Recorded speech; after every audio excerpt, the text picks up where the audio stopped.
ઝઘડિયાના Thermax limited કંપનીની recruitment ડ્રાઈવમાં અંકલેશ્વરની હોટેલમાં આવેલ ભીડભાડ બાબતે રોજગાર અધિકારી દ્વારા રદિયો આપવામાં આવ્યો, જેના ઘેરા પ્રત્યાઘાત પડ્યા અને સાંસદ મનસુખ વસાવા દ્વારા કંપનીના સત્તાધીશોની બેદરકારીને કારણે કલેક્ટર અને રોજગાર કચેરી ધ્યાન આપે તેમ જણાવ્યું. તો ધારાસભ્ય ચૈતર વસાવા સહિત કોંગ્રેસ અને રાહુલ ગાંધી દ્વારા સરકારના યુવાઓને નોકરી આપવામાં ઠાલા વચનો પર કટાક્ષ કરતા મુદ્દો ગંભીર બન્યો, જેના પગલે ભરૂચ રોજગાર કચેરી દ્વારા રદિયો આપવામાં આવ્યો હતો, જેમાં તેઓએ જણાવ્યું હતું કે ભરૂચ જિલ્લાની ઝઘડિયા જીઆઈડીસીમાં આવેલ થર્મેક્સ લિમિટેડ કંપની દ્વારા અંકલેશ્વર ખાતે તારીખ 9/7/2024ના રોજ પોતાની કંપનીમાં જરૂરી વિવિધ પ્રકારની અનુભવ આધારિત જગ્યાઓ માટે ઉમેદવારોની ભરતી કરવા માટે પોતાની કક્ષાએ હોટેલ લોર્ડ્સ પ્લાઝા અંકલેશ્વરમાં આયોજન કરેલ હતું, જેમાં 500થી વધુ ઉમેદવારોએ હાજર રહેલ હતા. આ જગ્યાની ભરતી માટે કંપની દ્વારા તારીખ 7/7/2024ના રોજ દૈનિક વર્તમાનપત્રમાં જાહેરાત આપી હતી.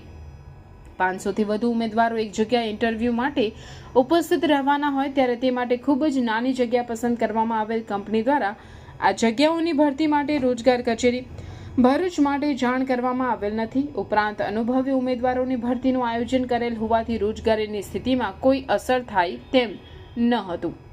કંપની દ્વારા ખાલી જગ્યા અંગેના compulsory notification of vacancy and vacancy act ની કલમ 4(2) હેઠળ જાણ કરવામાં આવેલ ન હોય કલમ 4(2) નું ઉલ્લંઘન કરેલ છે. કંપની દ્વારા રોજગાર ભરતી મેળામાં સામેલ થઈ ભરતીનું આયોજન કરવું જોઈતું હતું.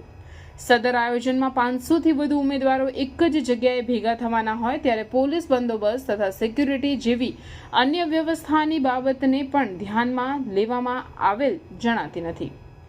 અત્રે ઉલ્લેખનીય છે કે ઝઘડિયામાં આવેલી થર્મેક્સ લિમિટેડ કંપનીમાં વિવિધ ફિલ્ડમાં જૂજ લોકોને લેવા માટે ઓપન ઇન્ટરવ્યુનું આયોજન કરતા યુવાનો ઉમટી પડતા અવ્યવસ્થા સર્જાઈ હોવાના વિડીયો વાયરલ થયા હતા. જો આ સમયે કોઈ દુર્ઘટના સર્જાતે અને જાનહાનિ થઈ હોત તો ભરૂચનું વહીવટીતંત્ર અને પોલીસ વિભાગ દ્વારા કાર્યવાહી કરવામાં આવી હોત તેવા સવાલો ઊભા થયા છે.